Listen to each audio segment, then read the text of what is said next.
បាទសួស្តីបងប្អូនទាំងអស់គ្នាអឺរឿងជាក់ស្ដែងណាអឺព្រះបង្កើតមនុស្សមកមានភ្នែកមួយគូត្រចៀកមួយគូមាត់តែមួយទេដោយឡែក proverb នៅក្នុងព្រះគម្ពីរក្នុងសុភាសិតណាក៏បានចែងដែរព្រះបានមានបន្ទូលថា be slow to speak be swift to hear and slow to anger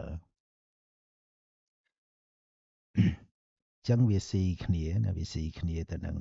be slow to speak មនុស្សយើងមានមាត់តែមួយទេហ្នឹងហើយមានមាត់តែមួយហើយមនុស្សយើងមានភ្នែកមួយគូមានតិចពីរហ្នឹងហើយ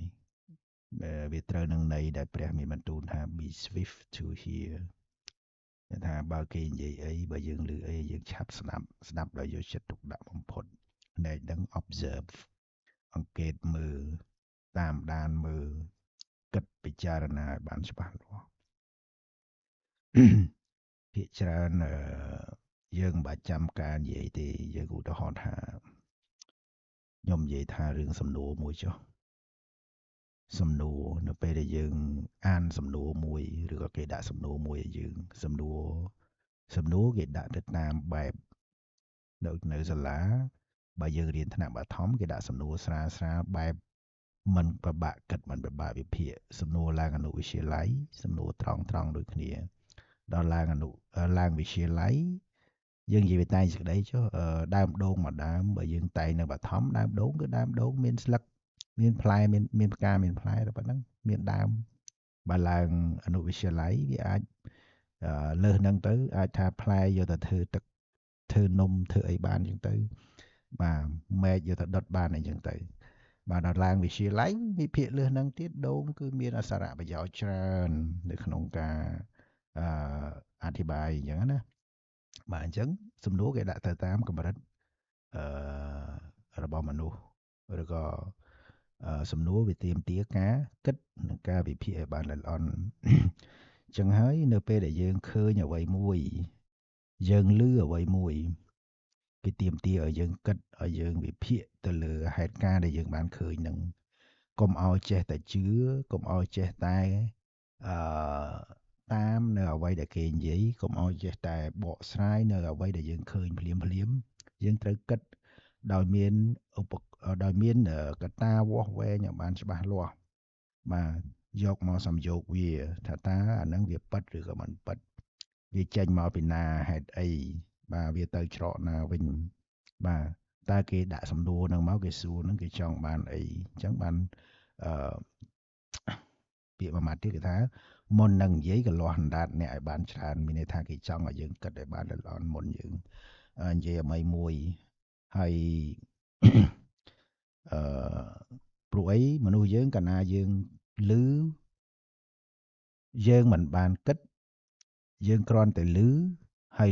ឮតែមួយចំហៀងមិនបានឮឲ្យបានគ្រប់ជ្រុងជ្រោយមានន័យថាព័ត៌មានហ្នឹងវាមិនទាន់ច្បាស់ការទេវាមិនទាន់ច្បាស់ការទេអ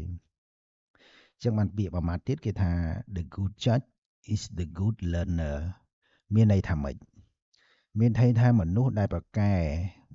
កាត់ក្តីណាមនុស្សដែលប្រកែគិតឲ្យបានច្បាស់លាស់ត្រឹមត្រូវណាគឺជាមនុស្សប្រកែ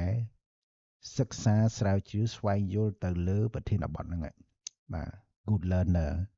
បាទមានថាគាត់ប្រកែរៀនមិនរៀនគឺគាត់ស្វែងយល់ទៅលើប្រធានបទដែលគាត់កំពុងតែស្ដាប់ហ្នឹងដែលគាត់កំពុងតែធ្វើហ្នឹងបាទគាត់ស្រាវជ្រាវគាត់ compare គាត់ប្រៀបធៀបគាត់រកឫសគល់បាទភ័ស្តុតាងឲ្យបានគ្រប់ចុងជ្រោយដើម្បីអាកាត់ថាអូខេអ្នកនេះអានេះបែបនេះទៅខាងនេះអានោះទៅខាងនោះមួយនេះត្រូវមួយនោះខុសទៅរកខុសនឹងត្រូវឃើញបាទអញ្ចឹង the good judge is the good learner បាទអញ្ចឹងមានអញ្ចឹង good learner ធ្វើម៉េចស្ដាប់និងសិក្សាស្រាវជ្រាវបានច្រើនអញ្ចឹងដូចគ្នាដែរនៅពេលដែលជាការអនុវត្តទូទៅនៅពេលដែលយើងឃើញអ្វីមួយយើងអានព័ត៌មានអ្វីមួយយើងស្ដាប់ឮអ្វីមួយយើងមិនត្រូវស្ដាប់ឮភ្លាមវិភាគអឺស្ដាប់ឮភ្លាមយើងជឿភ្លាមនោះទេបាទដោយព័ត៌មានអញ្ចឹងពេលដែលយើងឃើញភ្លាមយើងមិនមែនយើងគ្រាន់តែស្ដាប់ទៅមានន័យថា នៅពេលដែលការទទួលព័ត៌មានគឺយើងគ្រាន់តែទទួលមកទទួលគ្រាន់តែយើងដឹងតែដើម្បីឲ្យយើងដឹងថាព័ត៌មានត្រូវឬក៏ខុសតើឲ្យយើងសំយោគវាពីយ៉ាងហោចណាស់ប្រភព2 3ប្រភពយកមកប្រៀបធៀបវាថាតើព័ត៌មាននឹងពិតឬក៏មិនពិតច្បាស់ឬក៏មិនច្បាស់អញ្ចឹងមិនមែនឲ្យតែយើងឃើញព័ត៌មានយើងចេះតែជឿហើយចេះតែចែកម្លែកមែនទេបាទមែនទេអញ្ចឹងយើងវិភាគណាស់មុននឹងអឺជឿជាក់ទៅលើព័ត៌មានណាមួយដែលយើងទទួលបានហ្នឹងវាមិនខុសអីពីយើងអឺជួបបញ្ហាយើងជួបបញ្ហាអ្វីមួយណាយើងមិនត្រូវអាកាត់បញ្ហានឹងភ្លាមយើងត្រូវគិតថាតើបញ្ហាហ្នឹងវាកើតមកដោយសារអីតើយើងត្រូវរកដំណោះស្រាយបែបម៉េចហើយការដោះស្រាយការឆ្លើយតបទៅលើបញ្ហាក៏មិនត្រូវឆ្លើយតបភ្លាមដែរយើងត្រូវសិក្សាស្វែងយល់វាថាតើយើងគួរវាកើតឡើងមកពីចំណុចណាដោយរបៀបណាហេតុអីហើយយើងត្រូវដោះស្រាយវាតាមវិធីណារាល់បញ្ហាសុទ្ធតែដោះស្រាយបានទាំងអស់គ្រាន់តែថាវាមានពេលវេលាវាក្នុងការដោះស្រាយបាទបញ្ហាខ្លះត្រូវការដោះស្រាយភ្លាមបញ្ហាខ្លះ take time បាទបញ្ហាខ្លះយូរអញ្ចឹងទៅយូរ take time យូរអញ្ចឹងទៅបាទអញ្ចឹងនៅក្នុងន័យនេះគ្រាន់តែចង់ជម្រាបថាយើងត្រូវនិយាយឲ្យបានតិចយើងមើលឲ្យបានជាក់ហើយយើងស្ដាប់ឲ្យបានច្រើនពេលដែលគេនិយាយកុំអឺកុំកអឺតកតើមខ្លួនឯងចេះខ្លួនឯងអីយើងមិនសូវស្ដាប់ហើយដល់ពេលយើងឆ្លើយតបពិភាក្សាគ្នាទៅជាចាក់ប្រធានពេលកំពុងតែពិភាក្សាគ្នាយើងអត់បាន observe អត់បានមើលឲ្យបានល្អិតល្អន់ទៅលើភ័ស្តុតាងតាក់តាំងអ្វីដែលមានយកមកការជជែកហ្នឹងគឺយើងអត់បានយល់អំពីការវាស់វែងបាទហើយនិយាយច្រើនពេកទទួលព័ត៌មានអត់បានដល់ពេលឆ្លើយតបទៅវិញវាខុសអញ្ចឹងណាបាទ